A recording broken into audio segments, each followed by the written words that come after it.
Now we are going to talk about it. Political analyst Javed Rana is joining us from the Pakistani capital to discuss the latest developments from the 16th BRICS summit underway in Kazan, Russia. Welcome, Mr. Rana, once again here on A News. We are going to talk about the BRICS summit. Let's start by the President Putin's opportunity to present Russia less isolated despite the ongoing Western sanctions. How effective is this strategy in the context of Russia's economic and diplomatic isolation from the West? And how do you think that the BRICS summit itself is going to reflect on such statements that is coming on? Well, when the Ukraine war started off in early 2022, then West thought that they can cripple Russian economy, they can cripple Russia politically and geostrategically. That has not happened. Rather, it has backfired. We have seen over the course of the last two years that the Europe was affected hugely because of the economic sanctions on Russia. I think, and then apart from that, even the American economy also suffered with the surge of more inflation in the USA. So in a broader picture, when the payment system, which is better known, the Western payment system as a SWIFT, that was something the West deprived the Russia for any international transaction. So I think there had to be some kind of way out. Russia is fast managing, together with, particularly with China and other BRIC countries, where they are basically coming up with an alternative system, alternative payment system. And their financial task force has been made now by the BRIC countries. And I think in months to come, and perhaps in years to come, we will see that there will be an alternative payment banking system, which would be basically bypassing the Western system. And that is going to serve a far bigger blow to the US economy. We already know that the dollar's transaction in the world over, it's around about 57, 53%. And that's just an estimate. Chinese currency is now transacted up to 40%. And then there are at least 30 countries who have been exchanging, who have been trading in their local currencies, in their national currencies. And more countries are being included. Now, BRIC, to begin with, is essentially focusing on one thing, to encourage local currencies, the national currencies, trade in the local currencies. That means that bypassing the dollar. And going by what Donald Trump said some time ago, that if the dollars is no longer an international currency, or if there is a setback to the dollars, that means that will be the end of the US role as a so-called superpower. And the breakdown I can give you just briefly, the US GDP is right now, is around about, it is in the neighborhood of 24 trillion US dollars. China's GDP, its economy is around about 17 to 18 trillion.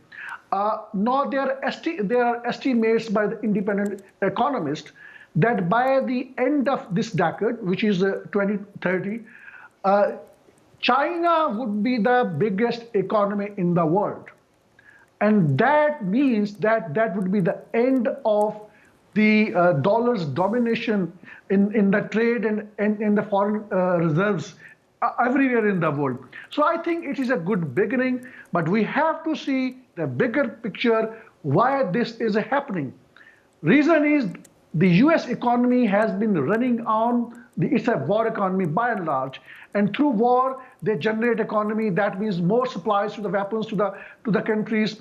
And this has come at the cost of the killing of the millions of people over the course of last 2-3 decades. We have seen that at the end of the World War II, the US turned out to be only superpower because the Europe was under the rebels because of its wars with the Germany and other allies.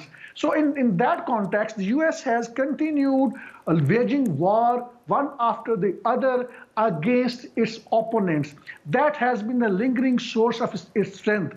It has been preventing the rise of the other countries economically and militarily. But in case of China, in case of Russia, the USA has terribly failed.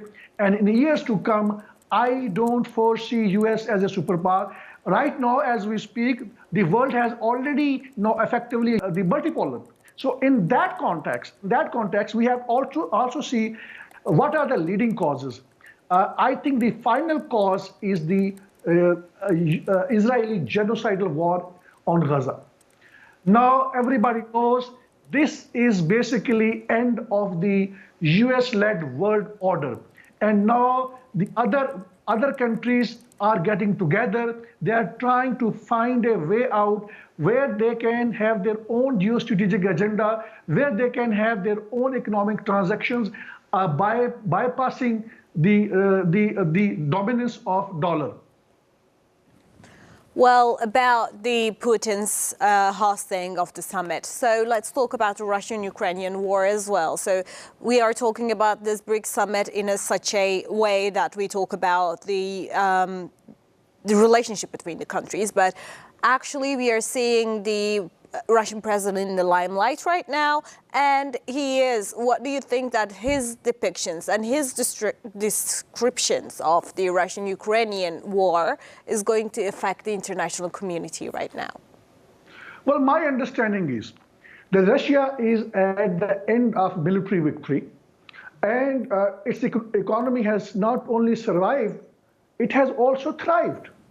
And by hosting a BRIC conference, and by hosting such a large number of delegates from all over the world, particularly the UN Secretary General was there, the Middle Eastern countries, the heads were there, Turkey's president was there, and he is projecting himself, and rightly so, that the American sanctions, the European sanctions on its economy, on all kind of trade transactions have not worked.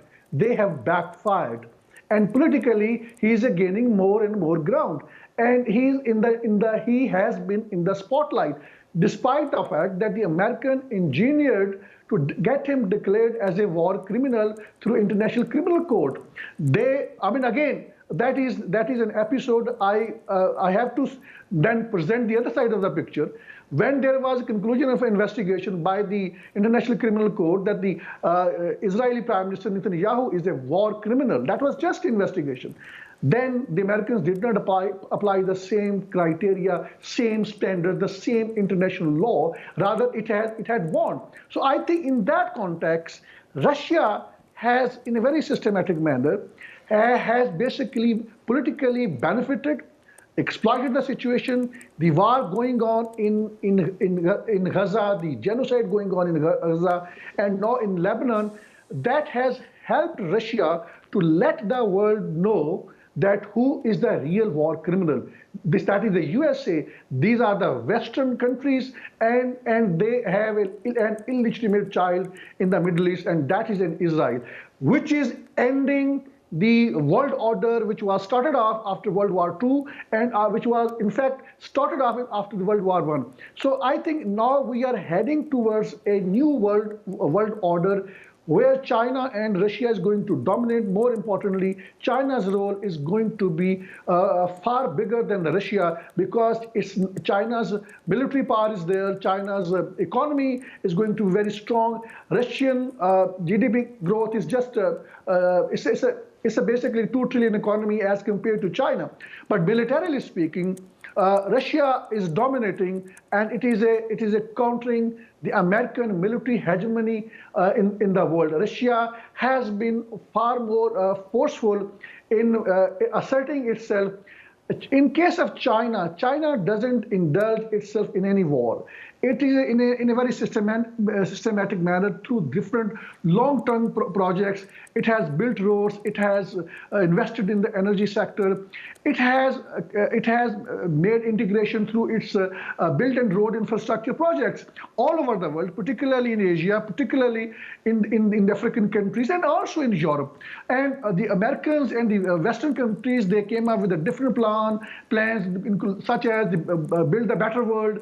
I mean, that did not take off. And then in India, they had a similar conference about a year ago, where they wanted to have a similar road network through India to the Middle Eastern country via Israel, but because of Hamas military operation against the apartheid state, that plan did not take off. So I think it's clearly the US is declining. And the southern part of the world, they are basically now gaining strength, and in years to come, I foresee it will be the complete demise of the so-called semblance of the US being a superpower. Well, when you look at it like that, what you said is quite important because the conflict continues and we are talking about the summits coming up and down and everywhere we talk about the economic and political monopoly of the West. So what would you say about how successful has the group has been achieving this, and what are the future challenges in asserting itself as a viable alternative to the Western-led global governance? Well, I think it's just a meaningful and very tangible beginning of a new economic order. And I think the beginning has started off by basically encouraging local trade in the local currency, and then the financial task force has been given a task to basically come up with a practical plan whereby they can have an alternative system to the Swiss banking system. By passing that, I think these are good beginning. We have to see in years to come in what shape that alternative financial transaction system would be. But the fact that artificial intelligence has developed to an extent where developing an alternative system is not going to be a big deal. And my understanding is that the Russia and the China has already started off their trial, and Russian trade with China is a 95% in their local currency. And I think in a similar fashion, the alternative system to the Swiss banking system is going to be there, where countries in Asia, particularly in the African countries, they are going to have their banking transactions by bypassing the dollar. And that will be certainly further demise of the dollar. That would be the de-dollarization of the world economy. And very importantly, because the Zionist lobbies and the Zionist system of the economy, which is a hugely focused on interest, it is interest-based. Through interest, it has been exploiting the world over the course of last so many decades.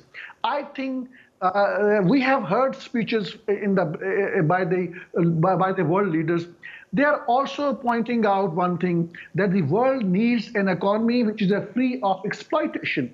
And it needs to have more integration, where the West does not manage to exploit its tool like IMF and the World Bank, even the Asian Development Bank. Now, how does this IMF operate? IMF is basically these American tools, because the US has the maximum stakes and shares in the IMF. And in Pakistani context, I do understand that the Pakistani leaders have been talking with Americans to use its leverage onto the IMF to provide them a bailout package. And the Americans in return had their political agenda. They wanted Pakistan to basically shelve their long-term missiles project, because the American thought that those missiles project, if there's an independent leader, if there's a war, it's a bigger war, the Pakistanis continental missiles can hit the path of Israel. So Americans are so much conscious. They have been using IMF for its political and geostrategic gains, protecting Israel. So I think IMF, whenever IMF is there in any country, that means a recipe for disaster for the economies of the third world countries. Look at what happened in Egypt. IMF was there. Their economy has been in shambles. In case of Pakistan, there have been 23 to 24 programs that Pakistan have been having. Whenever IMF is there, that means more interest rate. That means the economy is going to shrink. That means more inflation, because all those factors, that if there is a more interest rate, then there will be less inflation. Those have not worked effectively in Pakistan because the unofficial inflation rate has always been high. And at the end of the day, when there is more price hike, the common people suffer. And then I would say thanks to the IMF bailout packages, which always come the political agenda. Now the BRIC countries have pointed that out in a manner that they need to have an alternative system where they have a new development bank. That is already working. And that bank, they are saying, is not going to exploit the third world countries economically. In years to come, I think now it is not BRICS only, it is a BRICS plus. More countries have joined, and I think in the next summit, Turkey would have hopefully a greater role. And Pakistan is also one of the candidates, is going to join, and many other countries are going to join. And going by what President Putin said, that 30 countries are not knocking the door of the BRICS. They are going to join it. So it's not going to be 45% of the world population, or 43 million. They are covering right now 43 million square kilometer area in the world. I think by next year, the majority of the population in the world would be joining the BRICS, and that certainly would serve a big blow to the American economy and the American hegemony. Well, lastly, let's talk about the overall expectations that we have from the BRICS summit, because some of the meetings that has happened, like NATO, like the UN General Assembly, we didn't get the needed explanation from them, because we were expecting for it to be much more than it is actually. So what do we expect from the BRICS summit as the statements that are going to come up? Is it going to affect anything about Israel? Is it going to affect anything about the Russia-Ukraine situation? Or it is simply going to have a declaration of some sort and we are going to move on again? Well, I think on the political side, on the geostrategic landscape, it was a very lengthy joint communique. 43 pages were there. I have gone through most of these pages, and I think it talks about the settlement of Palestinian crisis with the two-state solution. There has to be talks between all the relevant players. And then on Ukraine, there was also reference of that some kind of a negotiated settlement. But again, I think more than that, you rightly pointed out, the statements were not as much strong as many people were expecting. But on the UN Security Council, on the UN system, I think there were 2 points which are very important. And one point was that there is not equal representation of the world population, all the countries from all over the world in the UN system. That means the West is still dominating in the UN system. And that was a very important point, because it is by and large, is a West-led system. And in a similar tone, I think the BRICS statement also came down very hard on the UN Security Council, because it does lack democratization. It is it has a draconian system, a kind of a dictatorial powers that the 5 countries have, where they can veto any issues. We have seen over the period of time repeatedly the Americans have been vetoing any resolutions that talked about the ceasefire, that talked about the two-state solution. So I think that the dominance of the West through the veto power is something which was also part and parcel of the discussion that took place during the last couple of days.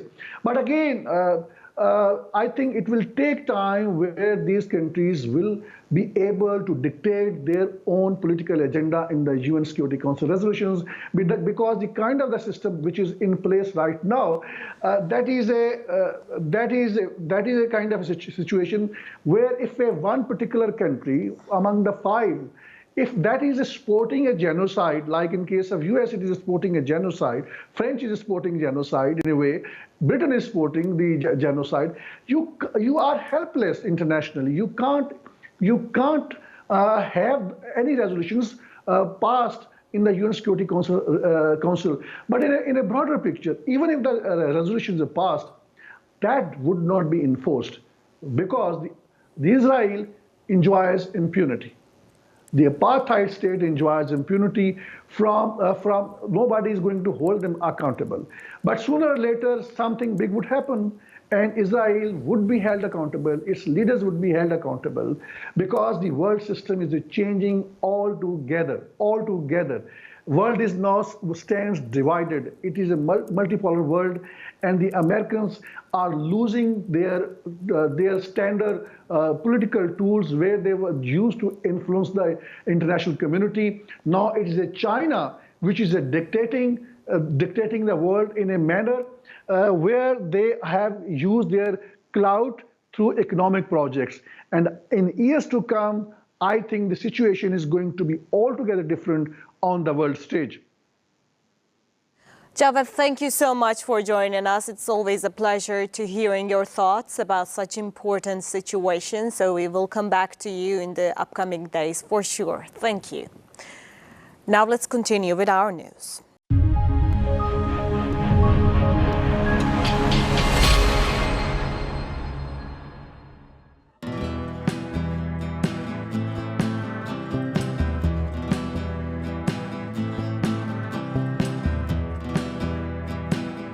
The growing tide of anti-Israel sentiments. What you see behind me is just tip of the iceberg of what is happening in the country. More than half of $52 billion black CIA budget is spent on espionage network in Pakistan. How would you handle it? The US has looked upon Pakistan as an ally at one point and then as an enemy at the same time. That is going to be the first legal reason on the basis of which he is going to be instantly ousted by the Supreme Court of Pakistan. Joining us live, Javed Rana, who's an expert on politics and geostrategic issues. In the world politics, which is not being driven by any moral principle, it is being driven by the hard geostrategic realities. In a broader picture, more countries would aspire to have nuclear weapons.